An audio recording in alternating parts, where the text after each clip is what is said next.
hopefully. What's up, you bio penguins? Hi. So I'm Mrs. Jones, and I figured I would come live and I would go over Unit 1 with you.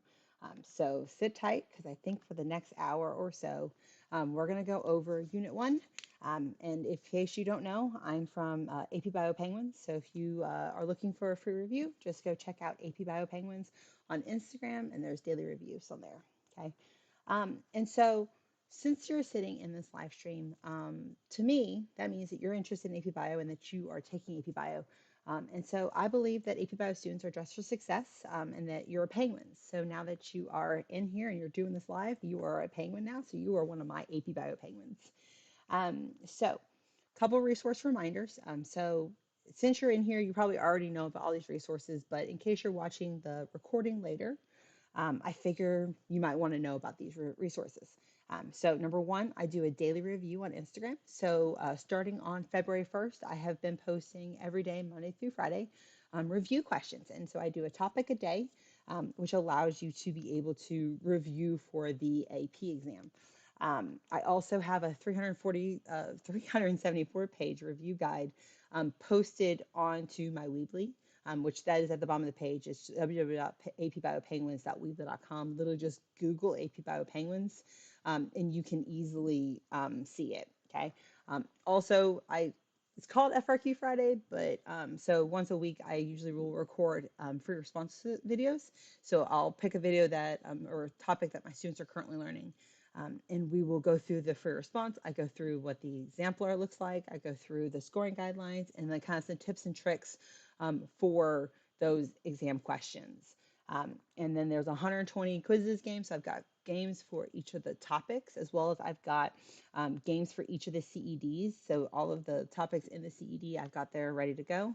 And then I've also got review PowerPoints. And so if you go check out that website, www.apbiopenguins.weebly.com, there's a ton of resources for you. I do not expect you to use all the resources, but it's there for you if you would need those resources. And this is live, so you're welcome to ask questions in the chat, and I can answer them as I see them, or I might just answer them at the end when we do our Q&A.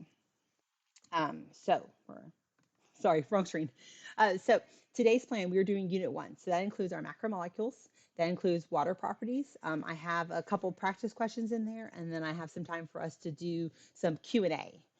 So real quick, the macromolecules. There are 4 different macromolecules that we need to know about, and these tend to kind of loop in and out for the entire year. You're going to be using these macromolecules all year long. So the first one we have is carbohydrates. We know that is our sugars. We've got our proteins that are going to have structural support, as well as they do some motor actions. They do for enzymes. Like proteins are the workhorses of our cells. We've got nucleic acids, which is where the genetic material is, as well as our transcription and our translation. Well, not translation, but I guess it's used translation. And then, of course, we've got our lipids. So let's first focus on carbohydrates. And again, if you have questions as we go through this, you're welcome to throw them into the chat. So these macromolecules, you need to have a overall picture of them, and you need to know about the different structures of them and the bonding of them. Okay. Hey, Melanie from the Absolute Recap. So if y'all are not currently following Melanie, she's doing a countdown to the AP exam with 100 either tips, tricks, or things about the exam that you need to know. So definitely go follow the Absolute Recap on TikTok and Instagram. Plus, she's got a website. Anyways, so carbohydrates. So it's important that we know what makes up these different molecules. So of course, or these different macromolecules. So we've got carbon, hydrogen, oxygen, which is found in all of them. But this one's specifically going to have that. In case you need help remembering it, it's carb, which makes you think of carbon. And a hydrate is a hydroxyl, like so oxygen and hydrogen. So a carbohydrate we know has carbon, hydrogens, and oxygens. And it's going to have a ratio of approximately 1 to 2 to 1. Think about glucose, C6H12O6. It's got that 1 to 2 to 1 ratio. So this, we need to know about the monosaccharides, the monomers for it. So the monomer for a carbohydrate is a monosaccharide. So the polymer would be, of course, a polysaccharide. So here you can see our glucose. This would be the ring structure that we would find for our carbohydrate. And as I said before, it's C6H12O6, giving you that molecular compound for it, or the structure. So some different examples would be glucose, fructose, and galactose. And so you've probably seen these maybe in questions that you've done through the semester. So what happens is these are the sugars. These are the molecules that are going to be providing the energy when we're talking about like cell respiration in Unit 3. So this is one of the important compounds.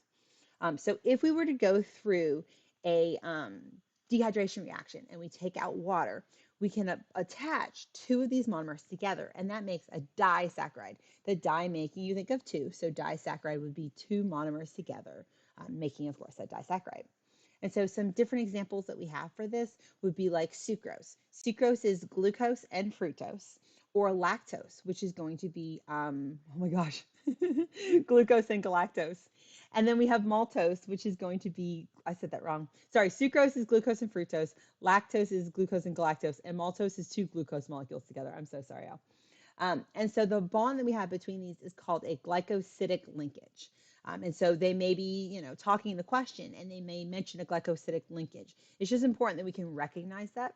They're probably not going to ask you to name that bond, but it's important that we've had exposure to some of these words so that we know what we're reading about in these question prompts. Because at this point in the year, there are some words in those prompts that you've probably never seen before. So it's important that we kind of just get a little bit of exposure. So the bond between them, hey Nas, is going to be that glycosidic linkage. And so there's 4 polysaccharides that we need to make sure we know about. So first one would be cellulose. Cellulose is going to be the structural carbohydrate that we have in the cell wall of our plant cells. It's what's going to give it a structure, its rigidity. That's why plants are able to, be upright. Chitin, we're going to find in our fungi cell wall, the guy at the party, he's a fun guy. No, I'm sorry, I'm bad with jokes. As well as it makes up the exoskeleton. So when you step on like a cockroach, that crack that you hear, that's the chitin in that exoskeleton. And then we also have storage molecules. So like our starch and our glycogen. So starch is going to be the storage polysaccharide that you see in a plant. So if you've ever heard someone say, oh, that potato, that's really starchy, that's because of the fact that they're just talking about that's the energy storage. That's where all the glucose is stored in that potato, is in the potato. And then the glycogen is what we found in our animals. And that's how we store glucose in our liver, is our glycogen, right? And so it's important that we understand kind of the difference between starch and cellulose. So both of these are going to be found in plants. Okay, we already said it, that the starch was going to be the storage material, and you can eat a potato, you can break the potato down, you've got no issues with your potatoes.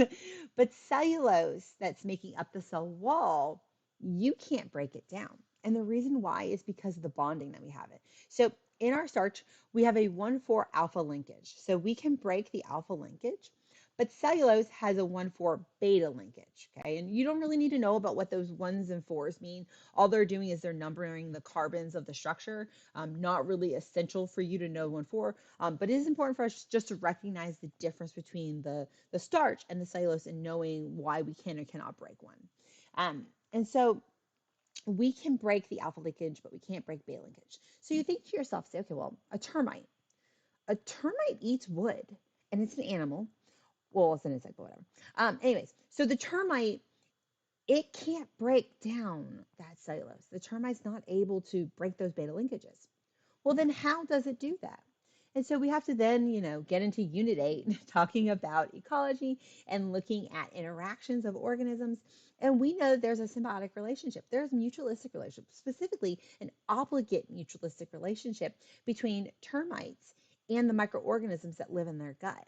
And so those the microorganisms are able to actually break that linkage for them. And so it's important that we can kind of make those extension questions and kind of think about how they could apply. So again, that is our carbohydrates. It's our sugar. It's our grape. Okay. So our next macromolecule we need to look at is our proteins. Okay. So again, they have the carbon, hydrogen, oxygen. As I said, we're going to see those carbon, hydrogen, oxygens in all of our macromolecules, always there. Okay. Now, the important thing to recognize is that proteins have nitrogen, which 2 of the macromolecules will have. So nitrogen is found in protein. And then we also have sulfur. And so there was a really important experiment it was from the Hershey and Chase experiment. And they basically tracked the sulfur through the experiment because we were trying to figure out what the genetic material was. And so because of the fact that we know that sulfur is found in protein, if you use radioactive sulfur, you could track the proteins in the Hershey and Chase experiment. And we'll talk about the other one in just a little bit. Somebody just asked the question, do we need to know about the specifics of alpha-beta linkages? You just probably might see them in a question. They might mention it. You probably don't need to know the exact, like, hey, this one's an alpha, this is a beta. But it is important to recognize that we can't break the beta linkages, that we are able to break those alpha linkages. It's also important to recognize that plants are able to store things in different structures. So like they have the glucose in alpha linkages in the starch, but it's also beta linkage when we're looking at like cellulose. Okay. Okay, so the monomer for this is amino acid. That is important for you to know. You should definitely know the monomer of a protein is amino acids, okay? And so this is what an amino acid looks like, okay? It's going to have the amine group. That's where we get the amino, right? We've got this amine group, which is the nitrogen and the two hydrogens. And so you may be thinking back to your functional groups that you learned, in your first unit of your AP Bio class and potentially learned in your chemistry class. So yes, these functional groups are important. They're probably not going to ask you like the name of one, but they could definitely do that if they wanted to. So I recommend just at least knowing those 7 molecules and kind of having a general idea about those. Sorry, got distracted. So the second thing that we have attached to it is going to be a hydrogen. Okay, so we've got this hydrogen. So we have the central carbon, we've got the amine, we've got the hydrogen, and then we also have a carboxyl group. That's the other functional group, make sure that we knew. So the amine group is going to be basic, and the carboxyl group is going to be acidic, both of which are going to be polar, which is going to be important when we start thinking about the folding and the structures of our protein molecules. Okay, and then we have this R group. This R group is variable. There are 20 different amino acids that we know about. And the difference between those amino acids really comes down to that R group. They all have the amine group, they all have the hydrogen, and they all have the carboxyl. The difference is the R group. There's a different R group on all 20 of our different amino acids, okay? So the bond that we have between them is a peptide bond. This is specifically between the carboxyl of one amino acid and the amine group of the next amino acid, okay? So a peptide bond is going to be between the carboxyl of one and the amine group of one, okay? So proteins have a directionality to them. Okay, they go N terminus to C terminus. The N terminus is talking about the amine side. So if we were looking at a big long string of all these amino acids, it's the amino side is the N terminus. And then the carboxyl side is the C terminus. Okay, and so we're always going to see that we're going to have the carboxyl group right here bonding to the amine group of the next. And that forms this peptide bond. Okay. And that peptide bond is a type of covalent bond. So just like what we learned about in unit 1 in your chemistry class or whatnot, a covalent bond is just where we're going to be sharing the valence electrons, okay? So here you can see that peptide bond, as I said before, between the carboxyl group and the amine group of the next one. It forms that peptide bond right there, okay? And as I said, there's our N terminus, so our nitrogen side, and then our C terminus, which is our carboxyl side. And you're going to have this long chain of them. So in terms of our levels of protein structure, we've got 4 different levels that we go through.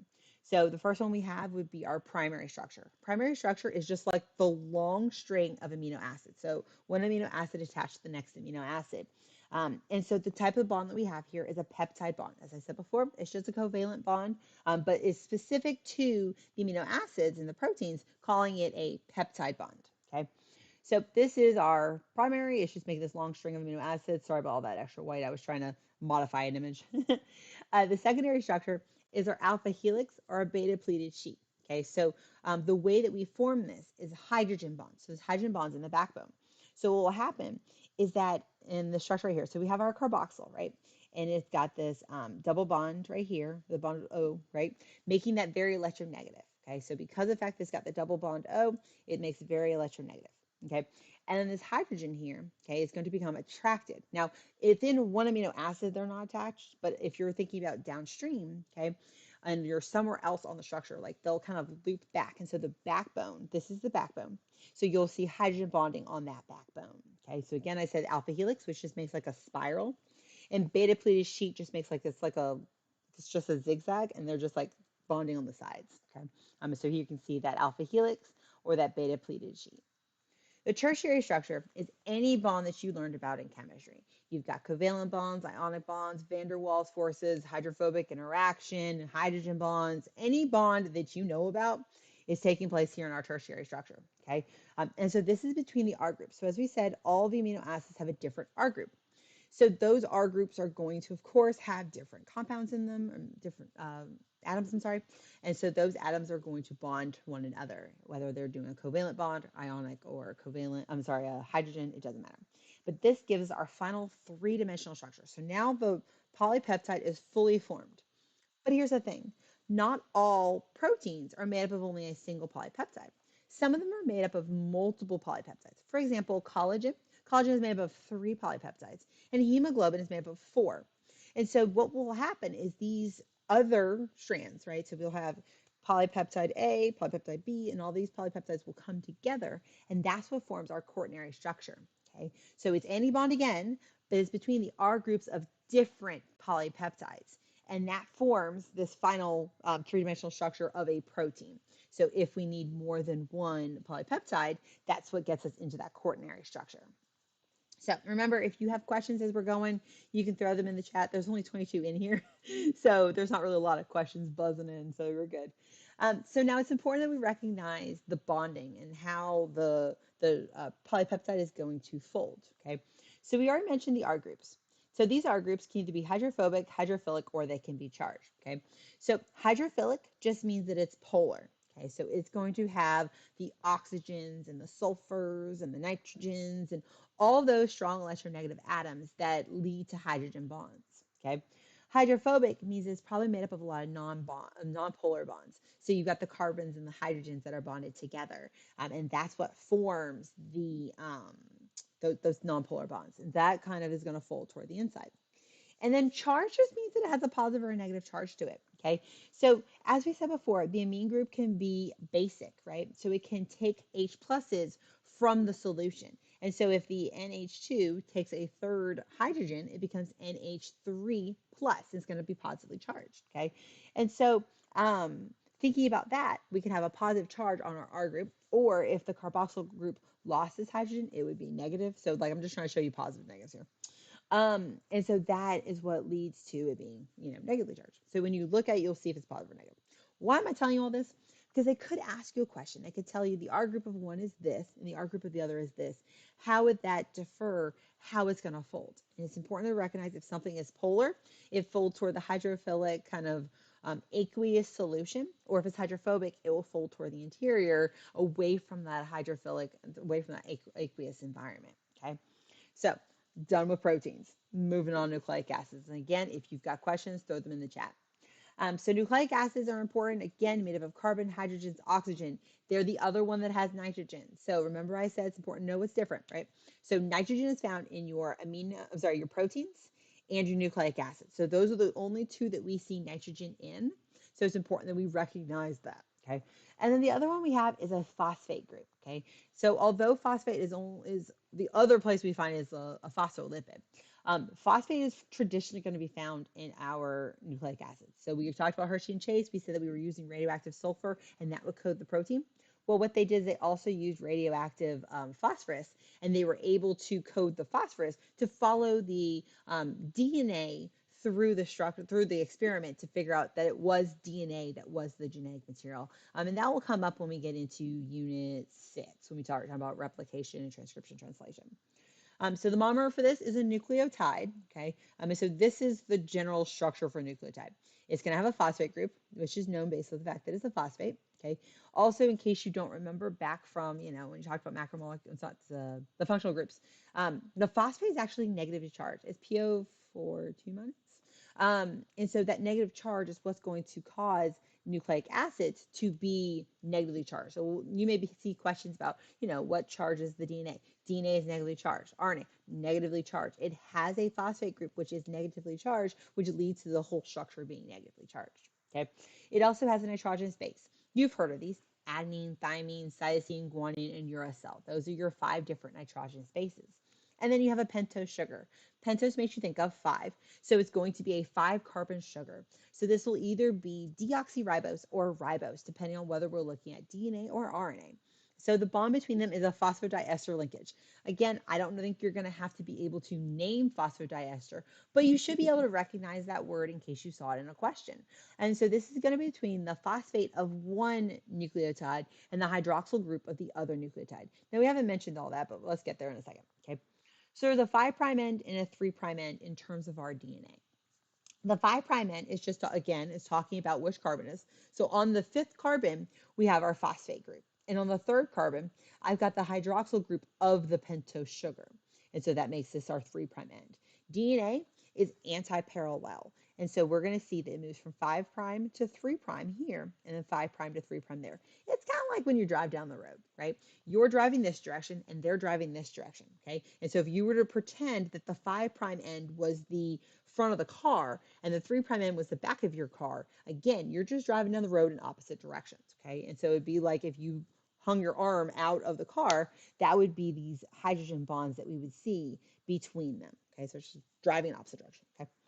And so they're anti-parallel, they're equidistance apart, and then they're just traveling in opposite directions, okay? And so as you see, adenine and thymine pair up together with 2 bonds, and then cytosine and guanine pair up with 3 bonds, okay? And so it's important we know that directionality and then anti-parallel, okay? So as I already said, the 5' end is where we have our phosphate group, and the 3' end is where we're going to have our hydroxyl group, okay? So the nitrogenous bases, okay? There are 2 different types of nitrogenous bases. We have purines, which are going to be made up of a double ring. So as you see here, this adenine has 2 nitrogen rings, and a guanine that has the 2 nitrogen rings, okay? So I always think of it like your pure silver, because silver's formula is Ag, right? Or its symbol is Ag, sorry. So we're pure silver, so pure Ag for silver. Or the pyrimidines are made up of a single ring. So the cytosine and the thymine and the uracil that's not pictured are all part of that, where you have that single nitrogen ring. And so I always tell students you want to cut the pyramid. Some people say that you want to like apple trees and the cars go in the garage. So it truthfully doesn't actually matter how you remember it, but we do need to remember, oh, I'm ahead of myself, sorry. We need to remember that the purines are adenines and guanines and that the cytosines are cytosine, uracil, and thymine. And that example I was giving a moment ago was about the bonding of them. So adenine is going to pair with thymine. So that's where we say like there's apples in the tree. And then cytosine goes with guanine. That's why we said the cars are in the garage. And just remember the number of bonds that we have. So adenosine and thymine have 2 bonds, as you see here, and cytosine and guanine have 3. The way to remember that is that C is the 3rd letter of the alphabet. And so you can remember that there are 3 bonds, as well as it takes 2 lines to make a T. And so you can remember that there are 2 bonds in the thymine. Okay. So DNA and RNA are slightly different. So DNA is going to have adenine, thymine, cytosine, and guanine. And RNA is going to have adenine, uracil, cytosine, and guanine. So the A, C, and G is the same between both of them. The difference really comes down to that, the thymine or the uracil. And so if you're given a multiple choice question and you're trying to eliminate some of your answer choices, if you are asking about an RNA and you see an answer choice that has a whole bunch of thymines in it, you know that one is not the correct answer because of the fact that RNA does not have thymine. And the same thing as if you were supposed to be answering about RNA and you see if you're asking about DNA and there's a whole bunch of uracils in it, you know to just eliminate those answers, okay? So the sugar that we have would be deoxyribose versus RNA sugar is ribose. The difference really comes down to the carbon. On that 2nd carbon is where you're going to find that there's no oxygen or there is an oxygen. It's this carbon right here. So in this carbon, if it's just a hydrogen attached, it's deoxyribose. And then if there's a hydroxyl group there, then that will end up being ribose. And then strandedness, we find that DNA is going to be double-stranded, so it has 2 strands. And then RNA is single-stranded. I do have those in quotes because there are such thing as a double-stranded RNA and there are such thing as a single-stranded DNA. But traditionally, we do find that DNA is double-stranded and RNA is single-stranded. So that brings us through our lipids. And I'm sorry, that brings us through nucleic acids. So lipids, again, carbon, hydrogen, oxygen. And then we sometimes will find phosphate in it, specifically in your phospholipids. Now, lipids are the oddball out. Okay, they're just really a blending ground of multiple things. The thing that really ties all of our lipids together is the fact that they are all nonpolar. So every macromolecule we talked about before this, our proteins, our carbohydrates, our nucleic acids, all those are going to be polar. But our lipids are nonpolar because there's so many carbons and hydrogens in them that they end up being nonpolar. Okay, so they're also the only one that's not a polymer. Okay, so we talked about monosaccharides making up our polysaccharide, that polymer. We talked about amino acids coming together that would make a protein or a polypeptide. And we talked about the nucleotides would come together to make the nucleic acid. They all had a monomer. But lipids don't have a monomer because they don't have a repeating structure. So there's three different types of lipids that we have to talk about. We've got fats, phospholipids, and steroids. So fats are made up of a glycerol. Okay, so you've got this three-carbon alcohol right here. This was a hydroxyl. When it's a glycerol, these are all hydroxyls. And then we went through, of course, the dehydration reaction to attach these three fatty acids to it, which then, of course, created this ester linkage that we see here. Okay, so this is what we call a saturated fatty acid because of the fact that it's completely saturated with hydrogens. Every single carbon is single bonded and it has two hydrogens attached to it, or this last one has three. Okay, and again, this one's a saturated. And this one is going to be unsaturated because it has a double bond in it. And that double bond causes not all the carbons to be fully saturated, fully bonded to hydrogens. Okay, so as I said, saturated are going to be all single bonds. Each carbon is saturated with a hydrogen. Versus they're unsaturated has at least one double bond, so not all the carbons are going to be saturated by hydrogen. This leads to slightly differences. Okay, our saturated fatty acids, like so, if a fat was made up of a bunch of saturated fatty acids, it's going to be more solid at room temperature because those bonds are able to kind of compress together, which makes a solid. Versus unsaturated fatty acids are going to lead to an inability to put together like a puzzle piece. And so that leads to our oils that we might see. Okay. So phospholipids are kind of odd because they're amphipathic. Okay. They have both a polar region and a non-polar region. So the polar region would be right here at the tip, looking at the phosphate group. Okay. So instead of these three fatty acids, now we just have two fatty acids, and then replaced it with a phosphate group. So we still have our glycerol, we still have this backbone of glycerol, and then we have two fatty acids. And then at the third position, we have a phosphate group attached there. And as we've already talked about, phosphate is going to be negatively charged. And that's what leads to the head being hydrophilic, is because it's negatively charged, versus the tails will be hydrophobic. Now, what's going to happen is that it's going to self-assemble into a bilayer. Okay, so we're going to see that we've got a layer of phospholipids here and a layer of phospholipids there. It associates itself so that the nonpolar region is facing the interior of the membrane. Like, so here's our bilayer, it's facing the interior of that membrane. Okay. And so that creates this very hydrophobic region, this hydrophobic core, that makes it hard for materials to pass directly through that membrane. We'll come back to that in Unit 2, but that's kind of the reason why we are going to see that the membrane is semi-permeable, is because of the fact that that hydrophobic core inhibits things from moving through. Okay, and then it's going to orient itself so that it's got the phosphate groups facing outside, because the inside of your cell is aqueous, and the outside of your cell is aqueous. Aqueous meaning that it's dissolved in water. Okay. Steroids is our last lipid that we have. So there are four fused rings. And so these are important for intracellular recognition and reception and transduction, right? So they can be seen as messengers. And so, like testosterone and estrogen and a lot of these other steroids, they will bind to receptors. Now, as I already mentioned, the membrane itself is it's the interior is hydrophobic. It's nonpolar. And so these steroids are going to pass directly through that membrane, and they'll bind to receptors on the inside of the cell. And we'll look more at that when we get into Unit 4, which is where you see cell communication. But we will see steroids in that cell communication.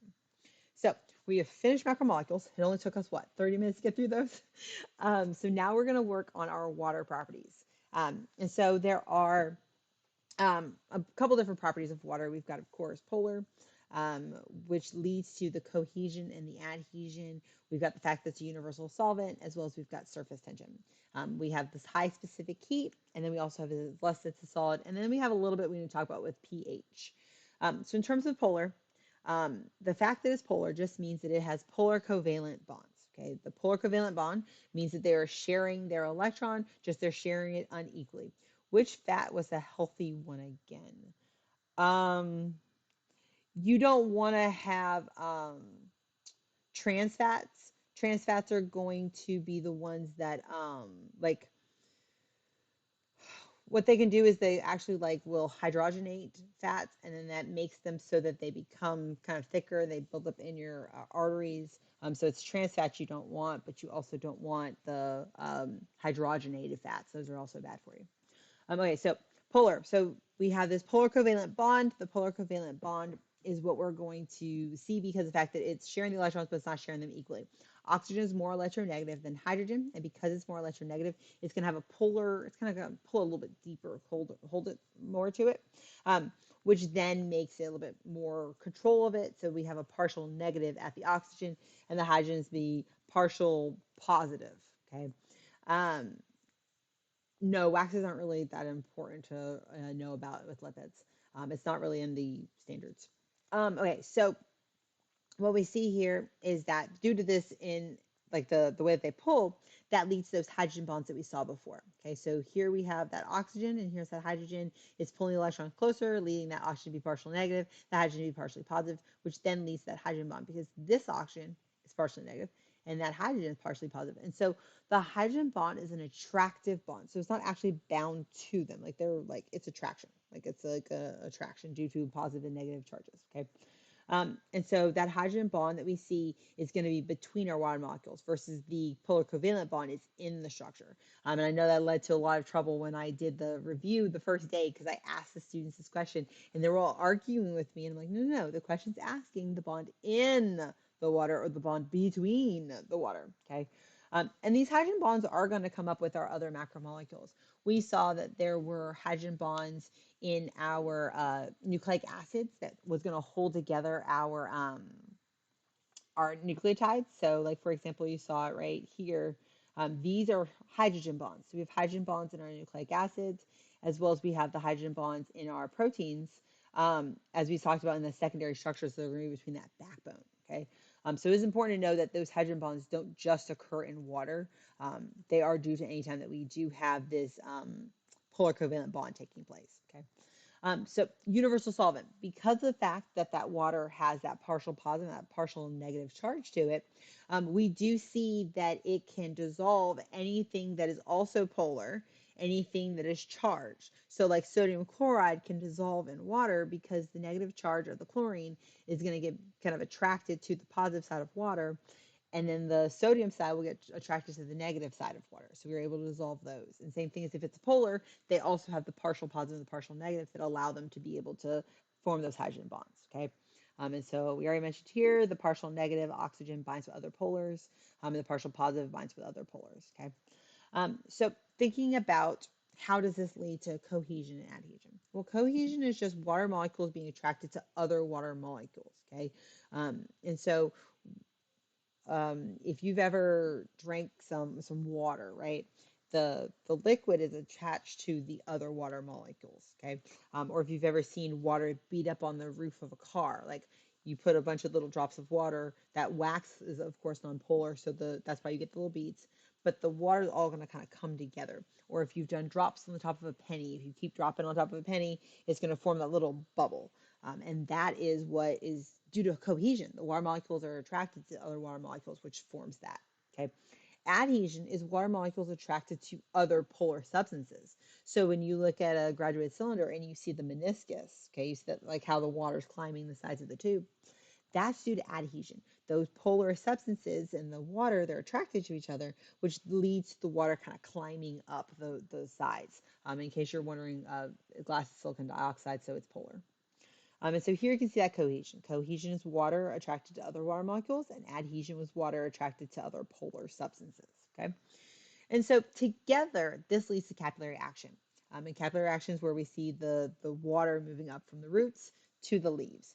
And so there's a little bit of pressure that's happening up in the um, the leaves due to the transpiration.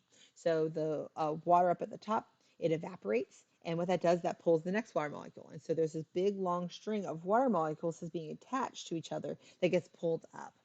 And at the same time, the water is kind of climbing the sides of the xylem, or the part of the plant that's where the water is. And so we see that cohesion and adhesion together lead to that capillary action. Okay, and so here you can see what I was talking about with the water being attracted to other water molecules, as well as this kind of climbing the walls of the tube. Okay, so surface tension has to do with that due to the cohesion, we can make a surface on the top of some water. Okay, and that develops a surface due to those hydrogen bonds. And so what we can do is looking at how much energy is required to break those bonds and for the thing to move through. That's why you can skip a rock, is if you kind of throw it at the right angle, it skids across the top and it doesn't have enough force to break that surface, so it just skids across the top. Okay, I mean that's again due to those hydrogen bonds. So that allows you to skip your rocks, or your water strider can walk actually on the surface of the water. Okay, so water is less dense when it's solid. Okay, what that means is that if we were to think about right now up in the north, right, their lakes have frozen over, their ponds have frozen over. Um, and the reason why is because, of course, it's cold. But when you have liquid water, those hydrogen bonds are constantly breaking and reforming. They're just kind of like moving past one another. But in ice, we've now got this solid. Okay, and you know that in solid things aren't really moving past each other. And so they're being crystallized, so they're holding apart the other water molecules, right? The hydrogen bonds are inhibiting them from getting too close together. And so we've got this space in here. And so when the water freezes, it takes up more space. And if you remember the formula of density, it's going to be mass over volume. And so since it now takes up more volume, that makes water less dense. So it flows to the top. So back to what I was saying about the ponds up at north, okay, is if it didn't do that, the entire lake would freeze and all the wildlife that lives in the water would die every wintertime, which would be a problem. And so by the water being less dense and forming that layer on the top, it's going to ensure that the wildlife can survive, as well as it keeps the temperature relatively constant. It acts as like a temperature buffer in there, okay? And so the ice will float, creates a temperature buffer. Also, water has a high specific heat. Okay, that just means that it's going to take a large amount of energy for it to change temperature. So it's 4.18 joules, if I remember correctly, for 1 gram of water. And so that's a lot of energy. And so, like, you've probably gone and you've noticed that water takes forever to boil. It's because it's taking all that energy. But why is this important? This is important for like coastal regions. Okay, so thinking about like at night, it's nice and cool on the coast because of the fact that all day long the heat had been taken up by that water. And although the water didn't really feel really warm, it was taking up all of that energy, all that heat. Okay, and then at night it releases it back out. So that helps to regulate the temperature. And same thing with our body temperature. That's why it's important that we are made up mostly of water, so it helps regulate body temperature. Okay, but we also see that this leads into evaporative cooling. When you get really hot, like you go and run and you're all sweaty, okay, your skin is really hot. And so the water from your sweat that's all over your skin, that heat breaks the hydrogen bonds, which causes your liquid water to turn into gaseous water. And so it takes away the heat with you. And so that's what evaporative cooling is. This is just the using of that heat to evaporate the water, which then allows them to cool off because they have less heat. Okay. And last but not least, we look at pH. Okay, so pH is going to be negative log of the concentration of the hydronium or the hydrogen ions. Okay, and so I've never seen a question where they're asking us to actually solve anything more in terms of the pH of something. Um, Usually you're just looking at the exponent. So like if we have something that's 10 to the -4, that means it is a pH of 4. And if we're looking at something that's like 1 times 10 to the -8, that means it's a pH of 8. I usually just look at the exponent because we're not chemistry. We don't need to know like advanced understanding of that pH. But we do have to understand is the like interaction between them. Okay. So as your pH increases, your hydrogen ion concentration is going to decrease. Okay. And then the same thing is as your pH decreases, your hydrogen ion concentration is going to increase. This is important when we think about like the mitochondria. In the matrix of the mitochondria is where we have, of course, the hydrogen.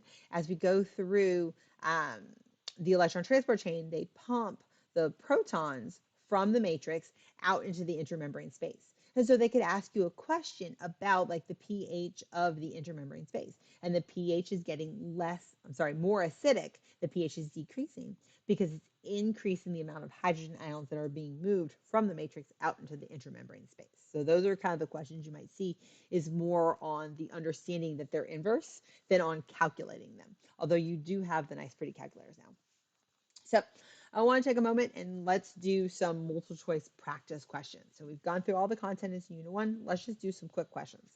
So the scientists examined folded structure of a purified protein resuspended in water and found the amino acids with nonpolar R groups were primarily buried in the middle of the protein, whereas amino acids with polar R groups were primarily on the surface of the protein. Which of the following best explains the location of the amino acids in the folded protein? And so I figure you can type in the chat. I'll give a moment for you to, of course, answer it. I'm going to finish reading through the question, though. But you can answer in the chat, and then we'll go over it together. So A, we have our polar R groups on the surface of the protein can form ionic bonds with the charged ends of water molecules. B, looking at polar R groups are too bulky to fit in the middle of the protein, are pushed toward the protein surface. C, nonpolar R groups that cannot form hydrogen bonds with water are pushed into the middle of the protein. Or D, nonpolar R groups with different parts of the protein form covalent bonds with each other to maintain protein structure. So take a moment and see if you can come up with what you think the answer is. There's about 21 of y'all in here that are watching right now. So I don't really expect the whole chat to blow up, but if you have an answer, you can go ahead and you can throw in the chat. If you've come up with a question as we've been, talking, you're welcome to throw that in the chat. And we've got 2 multiple choice questions and then 2 mini FRQs that we're going to do, but we'll go over it afterward. Okay, so I think I've killed a little bit of time. So it says that our polar R groups are on the surface of the protein. They can form ionic bonds. Well, we just talked about that ionic bonds have to do with that you've got a positive, like a cation and an anion. So we know that that's not really what we're looking at here. We're looking more at the hydrogen bonds of those polar R groups can then form those charged bonds, okay? So we know that A is not right because that's looking at the wrong kind of bond. B says the polar groups are too bulky to fit in the middle of the protein, and that's not fair. That's not logical. We're not going to talk about things being too big because it's just going to fold around them. If it needs to be a nonpolar, it needs to be on the inside of the membrane. I mean, the inside of the protein, it's going to fold inside, and it's going to make itself work out. Okay. C says nonpolar R groups cannot form hydrogen bonds. Well, if it's nonpolar, it doesn't have that partial positive or that partial negative to be able to form those hydrogen bonds. So C does sound pretty good. So then we look at D just to make sure. And it says D is nonpolar R groups from different parts of the protein form covalent bonds with each other to maintain the protein structure. And that's more talking about hydrophobic interaction, and that's an attractive force. So it's really C is our answer. So great job, Ben. Maybe later I can figure out where you are and I can maybe send you a penguin for participating and getting it right. Okay, so the second question we have is Rosalind Franklin's X-ray diffraction images taken in the 1950s most directly support each of the following claims about DNA. And so in case you don't remember Rosalind Franklin's images, it just showed like the X. It was photo 51. It formed this little kind of almost like it's a black X is the famous picture. And so what are you able to get out of that photo is what's asking you. So take a moment and see if you can come up with the answer. I'll read through the answer choices with y'all so you can kind of see if you can come up with the answer. But A, the ratios of base pairs are constant. B, the nucleotide sequence determines genetic information. C, the 2 strands of DNA are anti-parallel. D, the basic molecular structure is a helix. So see if you can come up with that answer that you think it is. Again, this is based on an image. So think about what kinds of information you can actually get from an image, specifically just an image that shows like the X of the structure. So nobody's voting. So I'm gonna go ahead and tell you the answer. And so since we're looking at an image, thank you, Nas. So since we're looking at like a picture of it, we're not able to see what base pairs there are because it literally just showed an X. So A is not right. B looks at the nucleotide sequence. Again, I'm not seeing as like a super deep image of it to be able to see the actual nucleotides. C says that the strands are anti-parallel. There's no way to tell that because you would need to know the phosphate groups and the hydroxyl groups. But what you could tell was that it was that X. And that X is just looking at the fact that it's a helix. So if you were to like see a spiral staircase and you look down at a spiral staircase, you can kind of see the lines coming in the middle. Okay, and you can kind of see the X shape of it. And so that's what she was able to tell was that it was made up of actually 2 strands that formed that helix that kind of spiraled around each other. Originally, Watson and Crick thought that it was going to be, you don't have to retract your answer, it's okay. So originally, Watson and Crick thought that it was making up 3 different strands made it up. And because of this image, that's what allowed them to know that it was only two nucleotide base, like polynucleotides that made up that DNA. And there's two strands. Okay. So here is our next question. So unit one doesn't really have a lot of free responses, but this is a component of one of the long FRQs that we can kind of use to kind of help us to do some actual unit one topic of an FRQ. So geneticists investigated the mode of inheritance of a rare disorder that alters glucose metabolism and first shows symptoms in adulthood. Now, yes, that would be a double helix, and that's why we know that it is a double helix. Originally, Watson and Crick thought that it was three strands, and that made it would make a triple helix, not a double helix, which wouldn't have been showing up in that image. That image showed her that it was a double helix. So this prompt, we really don't even really need to read this prompt, okay? Because all of this is talking about some figures and such that has nothing to do with anything we're looking at, okay? So when they redid the FRQs, they made it so that A is talking about content. It's about biology. It is, do you know your biology, okay? And so this says the disorder alters glucose metabolism.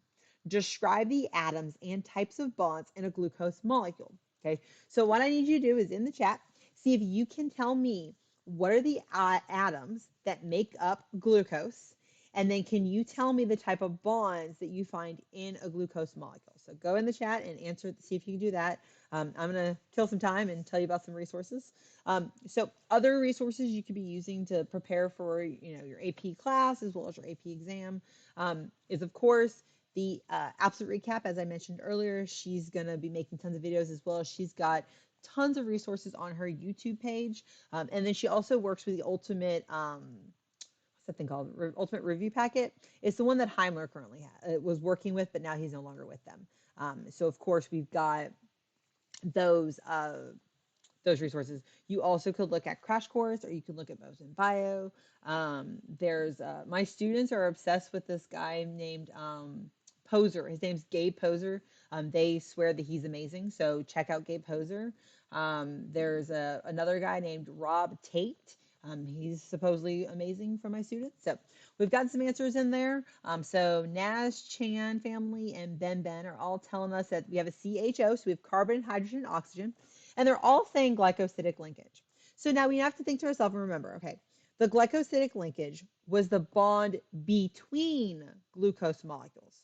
But we're asking for what is the bond, thank you, Naz. What is the bond that we have between a carbon and a hydrogen? What is the bond that we have between a carbon and an oxygen? What is the bond between a hydrogen and oxygen? Well, those are just covalent bonds. So you had to say carbon, hydrogen, oxygen, and you could have just used the symbols of CHO, so that was fine. And that they're held together by covalent bonds. So you did have to mention the covalent bonds because it's asking about in a glucose molecule. Although you are all right that we do find glycosidic linkages, that is between glucose molecules if we're making a disaccharide or a polysaccharide. So great job, everybody. So our second one we have is during meiosis, double-strand breaks occur in chromatids. The breaks are either repaired by the exchange of genetic material between homologous non-sister chromatids, which is a process known as crossing over. Again, they're talking about figures that I've not given you. So A is asking us again, is the biology question. The double-strand breaks occur along the DNA backbone. So that's telling us that there was a break and that this break happens in that DNA backbone. Describe the process by which the breaks occur. Now, I didn't specifically mention this. I did verbally say some of this information before, but I don't think I went in and actually described it. So you may or may not know the answer to this question. But you should be able to answer part of it because you understand how the DNA is held together. So take a moment and answer in the chat. Naz supported the fact that Gabe Poser supposedly is amazing. So you got that resource if you want to use them. Khan Academy has a bunch of questions online, so you could easily use the Khan Academy website. They have a bunch of questions that they have rewritten, I think, in the last 2 years, so they model the questions better. If you're looking for paid stuff, Albert.io has resources out there, but honestly, the best questions to practice with would be to use AP Classroom. So if your teacher is willing to open up the AP Classroom progress performance checks for you, then that would be a great resource. I'm actually working with my students and I'm giving them a review project in which they're going to do those topic questions each week as we prepare for the exam. So if your teacher will open those for you, that is a great place for you to get some practice on multiple choice questions as well as free response questions. If your teacher won't open those for you, I think that a lot of people have probably posted those all over Quizlet at this point, but you have that resource if you want to use it. Okay, so the way that we break this bond is we're going to break the bond between the sugar and the phosphate. Okay, so the sugar of one nucleotide and the phosphate of the next nucleotide. So you want to break that covalent bond. That's why I said you didn't have to know the actual word. Break the covalent bond between the sugar and the phosphate, or break the bond between those nucleotides. Or if you did know the word, you can talk about hydrolysis. Hydrolysis is where we're going to break a water molecule, which is going to break a bond. And so hydrolysis will break the bond between the sugar and the phosphate, or the between the nucleotides. So I hope that was helpful. And is there any questions before we end the live and go amongst our Saturday of fun? Give y'all a couple moments to ask questions. I'm not really sure if you have any questions or not. But while you're coming up with your questions, you can throw those in the chat. Don't forget to follow me on Instagram. I've got daily review that I started on February 1st. Every single day I post questions looking at one topic in my story. And so you can go through those, and then I'll answer the questions that students have asked the day before. You really don't need to check out the TikTok because they just deleted my audio. But I do have a TikTok where I post those FRQ Fridays, as well as I try to post some resources to help y'all. It's mostly me just having fun. And then, of course, you're already here on my YouTube, so you know all about my YouTube. So it doesn't look like there's any questions in the chat. So